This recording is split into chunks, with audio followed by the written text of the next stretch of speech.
नमस्कार प्यारे बच्चों, ई क्लासेस में मैं एस.के. कुशवाहा जनता इंटर कॉलेज दोकेली आपका हार्दिक अभिनंदन करता हूं।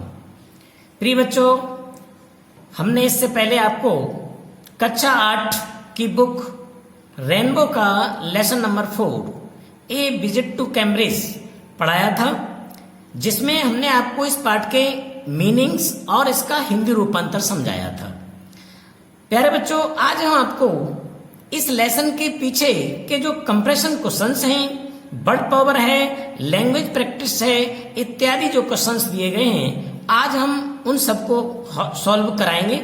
आप सभी इसे ध्यानपूर्वक समझें। और आपने जो इस lesson number 4 a visit to Cambridge का फर्स्ट पार्ट जो किया था, जिसमें आपने मीनिंग लिखे थे, उन मीनिंग के नीचे अपनी नोटबुक में ये सारा वर्क करेंगे, ताकि आपका lesson number 4 a visit to Cambridge पूरा हो सके। तो बच्चों, हम इस लेसन को शुरू करने से पहले आपसे एक बात पुनः कहेंगे कि आप हमारे इस ई क्लासेस के चैनल को सब्सक्राइब करिए, लाइक करिए और अधिक से अधिक अपने मित्रों में इसको शेयर करिए, ताकि हमारे जनता इंटर कॉलेज दोकेली कक्षा 8 के बच्चे और प्रदेश के यूपी बोर्ड के कक्षा 8 के बच्चे सभी इसको पढ़ सकें और इससे अपना लाभ प्राप्त कर सकें, उनका कोर्स पूरा हो सके। तो यही हमारी कामना है कि सारे बच्चे इसे शेयर करेंगे, अधिक से अधिक शेयर करेंगे, ताकि सारे बच्चों को ये पाठ पढ़ने को मिल सके। तो आइए प्यारे बच्चों, शुरू करते हैं lesson number 4 a visit to Cambridge का। हम इस लेसन के पीछे के कंप्रेशन क्वेश्चंस, वर्ड्स पावर और लैंग्वेज प्रैक्टिस, आइए शुरू करते हैं। देखिए, lesson number 4 a visit to Cambridge, ये आपका पूरा लेसन है बच्चों। ये हमने आपको इसका हिंदी रूपांतर समझाया था। आज हम आपको इस लेसन के अंत में ये comparison questions, word power, language practice और आपका ये जो सारा वर्क दिया गया है, आज बच्चों, आज हम इस पूरे वर्क को कराएंगे। आइए देखते हैं। सबसे पहले बच्चों देखते हैं, हम देखते हैं कंपैरिजन क्वेश्चंस देखते हैं। देखिए, ये आपके कंपैरिजन क्वेश्चन है, जिसमें पहला क्वेश्चन है आंसर द फॉलोइंग क्वेश्चंस, निम्नलिखित प्रश्नों के उत्तर दीजिए। इसमें देखिए पहला क्वेश्चन है बच्चों, name the book written by Stephen Hawking, Stephen Hawking द्वारा लिखी गई पुस्तक का नाम बताओ। तो आपको पता होगा बच्चों, उन्होंने कौन सी बुक लिखी थी? पता है आपको कौन सी बुक लिखी थी? ए brief history of time, A brief history of time book लिखी थी। अब हम इसका उत्तर लिखते हैं, इसका आंसर लिखते हैं। तो देखो बच्चों, मैंने पहले से तैयार कर रखे हैं, आप उनको देखिए और जैसे मैंने लिखे हैं आप उसी प्रकार से अपनी नोटबुक में देखेंगे। देखिए, ये क्वेश्चन मैंने लिखा है, बिल्कुल सेम क्वेश्चन है, वही बिल्कुल ऐसे ही लिखेंगे जैसे आप समझ लीजिए। आप चाहें तो इसका फोटो खींच सकते हैं, इसका स्क्रीनशॉट ले सकते हैं, और ऐसे कैसे ही लिखना है, कोई स्पेलिंग मिस्टेक नहीं होनी चाहिए। देखिए, पहला क्वेश्चन है कंपैरिजन क्वेश्चंस में, answer the following questions. Question number a, name the book written by Stephen Hawking, Stephen Hawking द्वारा लिखी गई पुस्तक का नाम बताओ। तो इसका आंसर है बच्चों, Stephen Hawking has written the famous book a brief history of time. Stephen Hawking ने समय का संक्षिप्त इतिहास, समय का संक्षिप्त इतिहास, जिसे अंग्रेजी में कहते हैं ए brief history of time, A brief history of time, ये किताब उन्होंने लिखी थी। तो इसका आंसर आप बिल्कुल सेम करेंगे ऐसे ही, Stephen Hawking has written the famous book a brief history of time. समझ में आया बच्चों? अब देखिए, इसके बाद इसी का सेकंड क्वेश्चन, यानी क्वेश्चन नंबर बी, आप इसे किताब में भी देख सकते हैं। क्वेश्चन नंबर बी आप देख रहे हैं, ये लिखा हुआ है, आप देख रहे होंगे। What makes the differently abled people stronger according to the author? इसको भी क्वेश्चन को देखो, इसका आंसर ये लिखा हुआ है, what makes the differently abled people stronger according to the author. लेखक के अनुसार अलग अलग सक्षम लोगों को कौन मजबूत बनाता है। इसका हिंदी में क्या मतलब हुआ, लेखक अकॉर्डिंग टू द ऑथर, लेखक के अनुसार डिफरेंटली एबल्ड माने अलग अलग सक्षम लोगों को कौन मजबूत बनाता है। तो इसका आंसर देखें, अकॉर्डिंग टू द ऑथर, लेखक के अनुसार desire to achieve something bigger makes, कुछ अधिक प्राप्त करने की इच्छा, desire to achieve something bigger, कुछ अधिक कुछ बड़ा प्राप्त करने की इच्छा, मेक्स पीपल स्ट्रांग, लोगों को मजबूत बनाती है। अर्थात लेखक के अनुसार कुछ और अधिक प्राप्त करने की इच्छा लोगों को मजबूत बनाती है। किसको, डिफरेंटली एबल्ड, अलग अलग सक्षम लोगों को। अर्थात पूरा मतलब ये हुआ कि अलग अलग सक्षम लोगों को कुछ और अधिक प्राप्त करने की इच्छा मजबूत बनाती है। सी क्वेश्चन देखें, what is the scientist message for the disabled. किताब में भी लिखा हुआ है, आप यहां से भी देख लिया करें, कुछ गलती नहीं होनी चाहिए स्पेलिंग। ये देखो किताब में लिखी है, वहां समझ में नहीं आए तो, what is the scientist message for the disabled, इसको ही यहां लिखा गया है, what is the scientist message for the disabled. Disabled माने अपंग, अपंग लोगों को वैज्ञानिक संदेश क्या है, अपंग लोगों के लिए वैज्ञानिक संदेश क्या है। आंसर है इसका, अकॉर्डिंग टू द ऑथर, लेखक के अनुसार, यहां होना चाहिए बच्चों दे, ये देखो थोड़ा सा गलती हो गया है, इसे आप सही कर लेंगे, मैं किए दे रहा हूं, यहां पर यहां दे कर लेंगे। अकॉर्डिंग टू द ऑथर, लेखक के अनुसार, they should concentrate on what they are good at. लोगों, लेखक के अनुसार उनको अपना ध्यान केंद्रित करना चाहिए on what they are good, जिस पर वे अच्छे हैं। अर्थात अपंग लोगों को अपनी अच्छाइयों पर ध्यान केंद्रित करना चाहिए, यह वैज्ञानिक संदेश है उनके लिए। क्वेश्चन नंबर डी, इसमें देखो क्वेश्चन नंबर डी लिखा है, द राइटर एक्सप्रेस, आप देखें स्पष्ट देख लें, the writer express his gratitude to Stephen Hawking. What is the gratitude for. Writer Stephen Hawking के प्रति अपनी कृतज्ञता व्यक्त करता है। What is the gratitude for, यह कृतज्ञता उनके लिए क्या है, यही क्वेश्चन देखो इसमें लिखा है, समझें। The writer express his gratitude to Stephen Hawking. What is the gratitude for, लेखक स्टीफन हॉकिंग के प्रति अपनी कृतज्ञता व्यक्त करता है। What is the gratitude for, ये कृतज्ञता क्या है। तो इसका आंसर है, the writer's gratitude is that, लेखक की कृतज्ञता है दैट कि he should give time from his routine, उसे अपनी दिनचर्या से समय देना चाहिए, and make his life better, और अपने जीवन को अच्छा बनाना चाहिए, बेहतर बनाना चाहिए। अर्थात लेखक कृतज्ञता व्यक्त करता है कि उसे अपनी दिनचर्या से समय देना चाहिए और अपने जीवन को बेहतर बनाना चाहिए। तो बच्चों इस तरह से ये तो सारे क्वेश्चंस रहे जो आपने देखे हैं। और अब देखिए बच्चों, इसके बाद आती है बर्ड पावर। बुक में भी देखें, ये आपके क्वेश्चन आंसर हो गए। इसके बाद आती है बर्ड पावर। बर्ड पावर में क्या है, आपको मैं किताब में ही समझा रहा हूं। पहले देखिए, इसमें लिखा हुआ है कि choose the words from the box which can be substituted for the given sentence. इसमें लिखा हुआ है डीफ, डीफ माने जानते हैं बहरा, इल्टरेट अशिक्षित, ब्लाइंड अंधा, डम्ब गूंगा, लेम लंगड़ा। तो इसमें शब्द दिए, पूरा वाक्य लिखा है, जैसे वन हु कैन नॉट सी, वह जो देख नहीं सकता, उसे हम क्या कहते हैं इनमें से, उसे कहते हैं जैसे अंधा, तो ये ब्लाइंड यहाँ लिख जाएगा, ब्लाइंड माने अंधा, तो ये ब्लाइंड यहाँ आ जाएगा।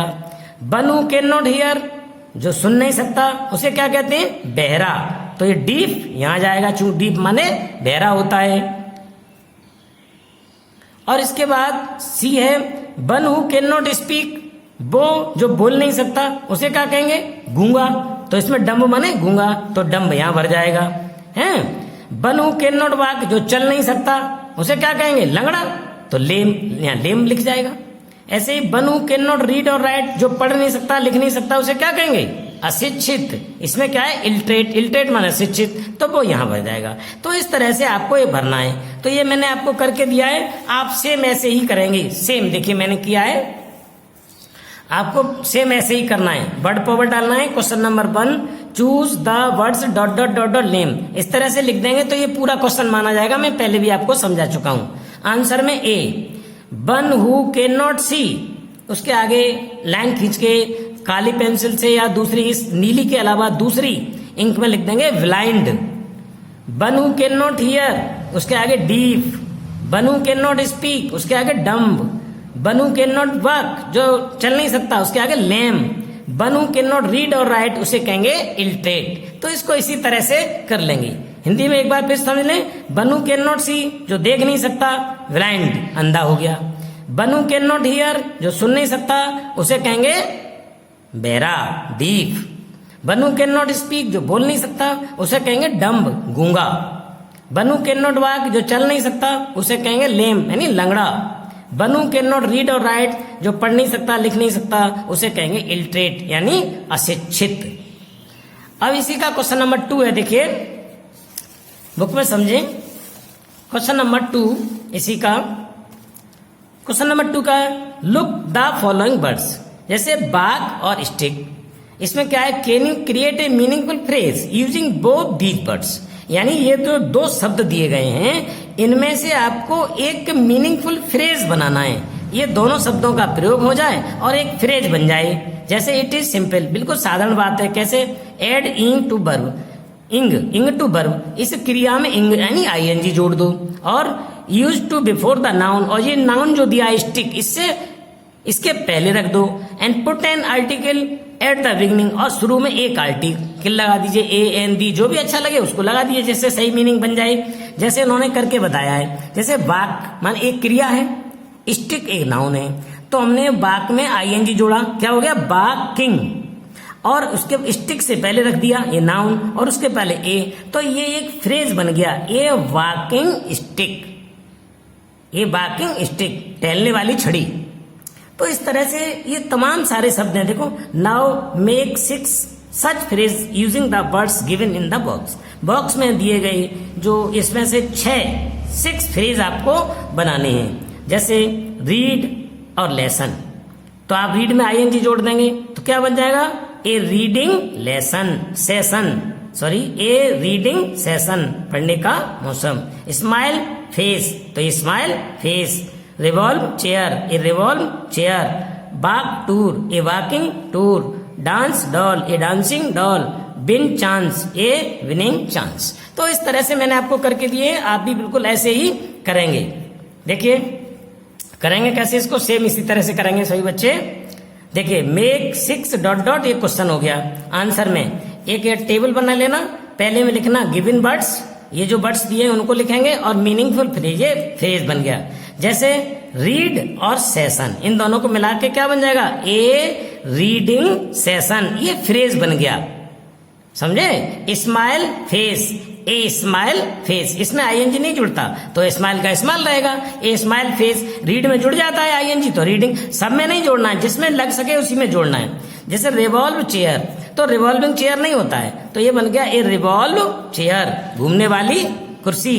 वॉक टूर, तो ये हो गया ए, इसमें आईएनजी जुड़ गया तो वॉकिंग बन गया, और टूर तो ए वॉकिंग टूर। ऐसे डांस और डॉल, तो डांस में तो आईएनजी जुड़ जाता है तो हो गया ए डांसिंग डॉल, नाचती हुई गुड़िया। बिन चांस, तो इसमें भी आईएनजी जुड़ जाता है तो ये बन गया ए बिनिंग चांस। तो आप बिल्कुल सेम इसी तरह से टेबल बना करके इसको कर लेंगे। समझ में आ गया। अब इसके बाद नेक्स्ट क्वेश्चन देखिए।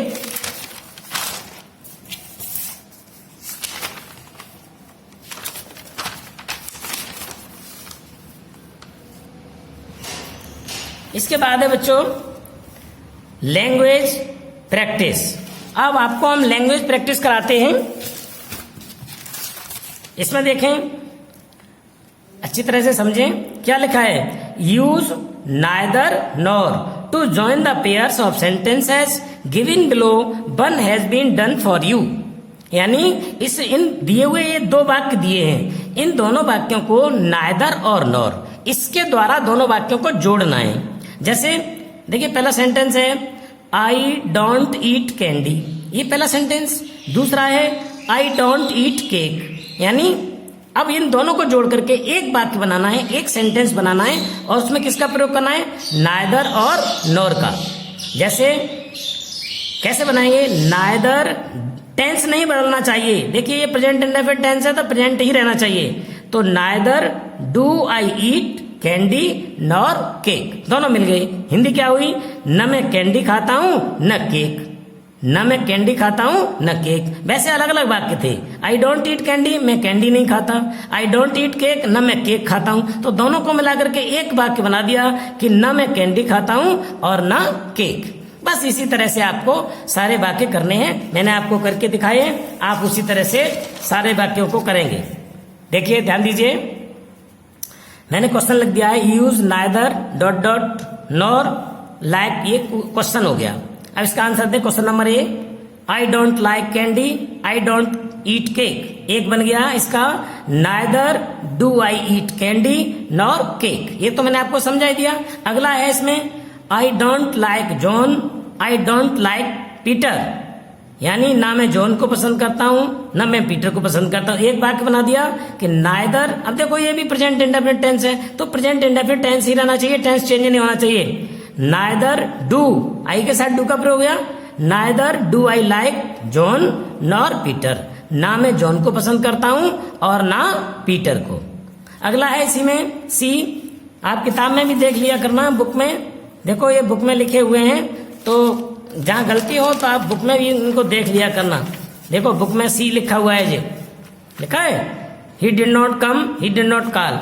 तो बस इसी तरह से आप इनको करेंगे। सी नंबर देखें, ही डिड नॉट कम और he did not call. He did not come, वह नहीं आया। ही डिड नॉट कॉल, उसने नहीं बुलाया, वह नहीं बुलाया। तो इसका मिलाकर क्या बन गया, नाइदर डिड ही कम। देखो यहाँ प्रेजेंट पास्ट इंडेफिनिट टेंस हो गया, डिड का प्रयोग है, तो ये पास्ट इंडेफिनिट टेंस है तो पास्ट इंडेफिनिट टेंस में ही रहना चाहिए। पास्ट इंडेफिनिट टेंस की साइकिल का डिड का प्रयोग हुआ है।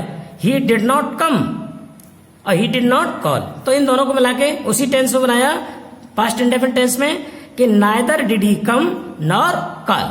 तो नाइदर का प्रयोग हो गया और नॉर का प्रयोग हो गया। आगे देखें, ही डज नॉट ड्रिंक, वह पीता नहीं है। ही डज नॉट स्मोक, वह धूम्रपान नहीं करता है। अब दोनों वाक्यों को मिलाया कि neither does he drink nor smoke, न वह पीता है और न धूम्रपान करता है। नेक्स्ट बात देखिए, she did not like Rome, she did not like Paris. ये भी देखो किताब में लिखा हुआ है, मैं आपको बता रहा हूं। लास्ट में देखिए ये है she did not like Rome, she did not like Paris. इस दोनों का भी बनाया है। She did not like Rome, वह रोम पसंद नहीं करता था। She did not like Paris, वह पेरिस को पसंद नहीं करता था। तो इसका एक बन गया कि neither did he like Rome nor Paris, न वह रोम को पसंद करता है और न पेरिस को। तो इस तरह से बच्चों इन सभी वाक्यों में हमने नाइदर और नॉर इसका प्रयोग, ये स्पेशल प्रयोग होता है नाइदर नॉर, न ये न वो। जैसे न मैं खाता हूं न पीता हूं, न मैं जाता हूं न आता हूं। तो इस तरह से नाइदर नॉर का प्रयोग होता है। तो ये इन वाक्यों में आपको करके बताया है। इसके बाद क्वेश्चन नंबर 2, इसी का क्वेश्चन नंबर 2 देखिए, हम आपको दिखाते हैं, पहले बुक में दिखाते हैं, आप बुक में देखिए। क्वेश्चन नंबर 2 देखिए बुक में क्या है, use all or both in the blanks, tell your partner why you choose one of them other. यानी ये दी गई कुछ खाली जगह दी गई हैं, देख रहे हैं आप। ही हैज 2 ब्रदर्स, खाली जगह are lawyers, more than 10 persons called, खाली जगह of them wanted to see you. तो इसमें आपको या तो ऑल भरना है, या तो ऑल भरना है या बोथ। अब देखिए कैसे कैसे आता है, जब कभी 2 व्यक्तियों के लिए बात हो दो व्यक्तियों के बीच में बात होती है, बोथ माने होता है दोनों, तो दो के लिए तो भरेंगे बोथ, और दो से ज्यादा लोगों के लिए भरेंगे ऑल। समझ गए? बोथ माने दोनों। तो जहां ऐसा भाव प्रकट हो वाक्य के अंदर कि दो व्यक्तियों के बीच बात है, दोनों के लिए बात है, तो बोथ भरिए, और दो से ज्यादा लोगों के लिए बात हो रही है तो ऑल भरिए। बस इतना ही समझिए, तो ये खाली जगह भरी जा सकती हैं। तो इसमें ही मैं पहले आपको समझा रहा हूं। देखिए, ही हैज 2 ब्रदर्स, उसके 2 भाई हैं, खाली जगह ऑल ब्रदर्स। तो क्या कहेंगे? उसके 2 भाई हैं और दोनों वकील हैं, तो दोनों के लिए क्या भर दिया यहाँ पर? बोथ। क्या आएगा यहाँ पर? बोथ। सेकंड में देखिए कि मोर देन 10 पर्सन कॉल्ड, अधिकतम 10 व्यक्ति बुलाए गए, खाली जगह ऑफ देम वांटेड टू सी, वे सब तुमसे मिलना चाहते। तो सबके यानी 2 से ज्यादा लोगों की बात हो रही है, 10 की बात हो रही है, तो इसलिए यहाँ एक 2 से ज्यादा के लिए क्या भर देंगे? All, ALL। समझ गए? इसके बाद थर्ड में देखिए, दे खाली जगह चीयर्ड द डैम, उन्होंने टीम के प्रति उत्साह व्यक्त किया, खुशी व्यक्त की। तो दे माने हुए, इसका मतलब 2 से ज्यादा लोग होंगे, तो इसलिए यहाँ क्या भर देंगे? All, ALL। नेक्स्ट देखिए, खाली जगह हर पेरेंट्स आर टीचर्स, उसके माता पिता अध्यापक हैं। तो माता पिता बच्चों कितने होते हैं? माँ और पिता कितने हो गए? 2। तो लिहाजा 2 के लिए क्या भर देंगे यहाँ पर? बोथ। तो both her parents are teachers, उसके माता पिता दोनों ही अध्यापक हैं। समझे? इसके बाद 5वां देखिए इसका, how much have you got, तुम्हें कितना मिला? गिव मी खाली जगह ऑफ इट, यानी मुझे अब देखिए कितना मिला, मात्रा संबंधी बात है, तो मात्रा 2 तो होती नहीं है, मात्रा थोड़ी हो सकती है, ज्यादा या सब हो सकती है, तो लिहाजा ऑल आएगा इसमें। यानी how much have you got, तुम्हें जितना मिला, give me all of it, सबका सब मुझको दे दीजिए, तो इसमें ऑल भर जाएगा। तो बच्चों मैंने आपको समझा दिया है, लेकिन नोटबुक पे कैसे करेंगे वो आप यहाँ पर समझ लीजिए, मैंने आपको करके दिया है। बिल्कुल सेम ऐसे ही करेंगे जैसे मैंने किया है, कोई गलती नहीं होनी चाहिए, स्पेलिंगों का विशेष ध्यान रखें। देखिए क्या लिखा है, यूज ऑल और बोथ, ये काले में लिखा है ऑल और बोथ का प्रयोग करिए in the dot dot of it, ये मैंने क्वेश्चन लिख दिया डॉट डॉट से, आप बुक में देख लेना, पूरा क्वेश्चन हो गया। अब आंसर फर्स्ट का क्या है मैंने भर दिया है, समझ लेना, ही हैज 2 ब्रदर्स, और यहाँ बोथ भर गया। ये दूसरे इंक से भरना, ब्लू के अलावा यानी नीली के अलावा काली, नीली के अलावा मतलब लाल मत भरना, काली ही भर देना, या ग्रीन हो तो ग्रीन भर देना। He has 2 brothers, both are lawyers, both भर गया। ऐसे ही मोर देन 10 पर्सन्स कॉल्ड, या ऑल भर गया, of them, wanted to see you भर गया। थर्ड में दे, यहाँ ऑल भर गया, चीयर्ड द टीम, फिर यहाँ बोथ भर गया, both her parents are teachers हैं। फिर how much have you got, give all. तो ठीक इसी तरह से मैंने वहां आपको समझा दिया है, और यहाँ अपनी नोटबुक पर इस क्वेश्चन को बिल्कुल ऐसे ही उतारिए, ऐसे ही करिए जैसे हम आपको करके दे रहे हैं, कोई दूसरे प्रकार मत अपनाना या गलती सलती नहीं करनी है। अब देखिए बच्चों, इसके बाद में question number 3, question number 3 language practice का ही क्वेश्चन नंबर 3 समझिए। क्वेश्चन नंबर 3 क्या लिखा हुआ देखें, use of let's and lets, इन दोनों का लेट्स और लेट्स, इन दोनों का जो प्रोनाउंसिएशन उच्चारण है वो एक सा ही है, लेकिन इनमें काफी अंतर है। देखो एक की स्पेलिंग है LETS, एक की क्या है, दूसरे की LET''S। अब इन दोनों का अर्थ क्या है देखो समझाया, लेट्स, लेट्स का अर्थ क्या है बुक में समझाया, समझिए कि without an apostrophe is the singular form of the verb let's, meaning to allow or permit, यानी लेट्स क्रिया की सिंगुलर फॉर्म है, यानी लेट्स एक क्रिया है जिसमें अपॉस्ट्रोफी नहीं है, एस जुड़ा है, लेट्स।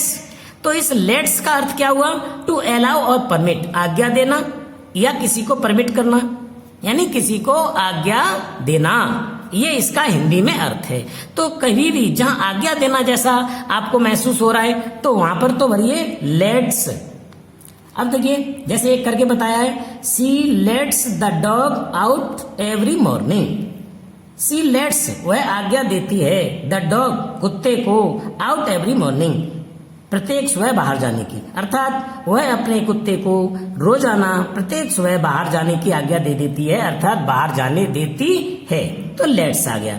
सेकंड समझिए, ये क्या है इसको समझें, LET और अपॉस्ट्रोफी S, इसका अर्थ क्या हुआ, लेट्स इसको भी बोलेंगे, लेकिन इसका अर्थ क्या है, with an apostrophe is a short form of contraction of let us, यानी जो लेट्स लिखा हुआ है इसका मतलब है let us.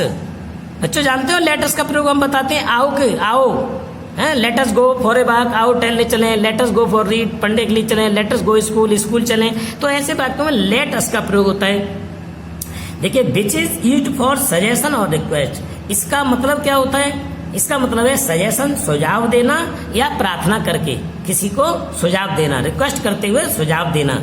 It is similar to meaning be should, इसका अर्थ बिल्कुल बी शुड होता है। लेट्स कह दीजिए या इसे हम बी शुड, आओ हम सब, या आओ ऐसा काम करें, आओ खेलें, आओ खाएं, आओ पढ़ने चलें। तो इस तरह के प्रयोग के लिए हम लेट्स का प्रयोग करते हैं। इसकी शॉर्ट फॉर्म होती है लेट्स।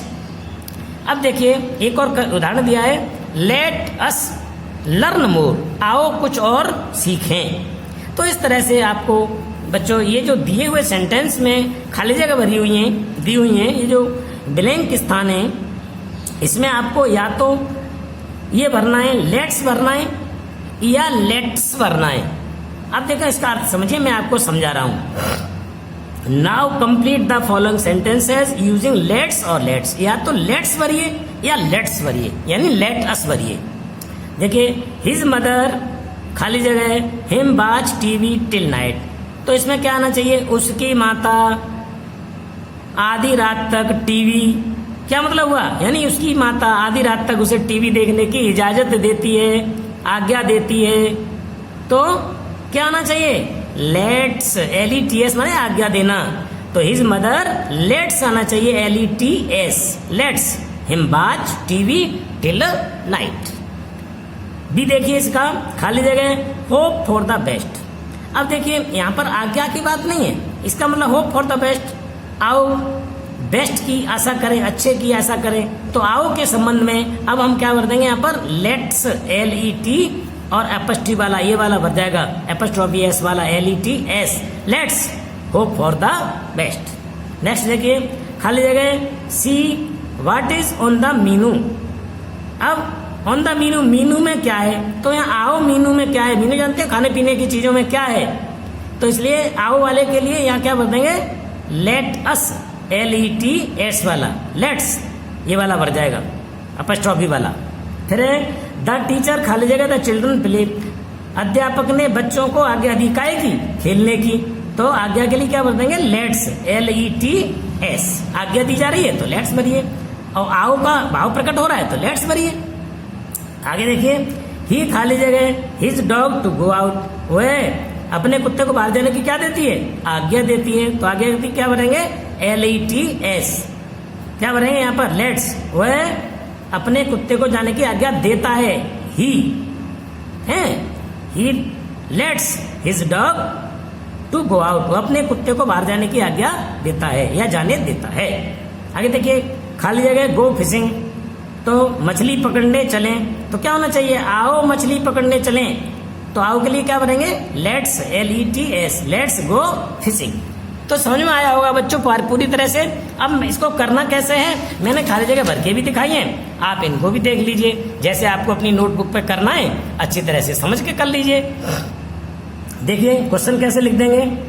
क्वेश्चन नंबर 3 डालेंगे, complete the following dot dot let's और लेट्स, ये काली पेंसिल से कर देना, लेट्स भरना है या लेट्स भरना है। तो मैंने भर के दिखा दिया है, मैंने आपको समझा तो पहले ही दिया, बस भर देंगे ऐसे ही। हिज मदर लेट्स, ये या तो ब्लैक से भरेंगे, ब्लैक इंक से, या यानी काली से या हरी स्याही से भर देना। His mother lets him TV till midnight, let's भर गया। अब लेटस, लेट्स इसमें भर देंगे होप फॉर द बेस्ट, फिर भी यही भरेंगे let's see what is on the menu.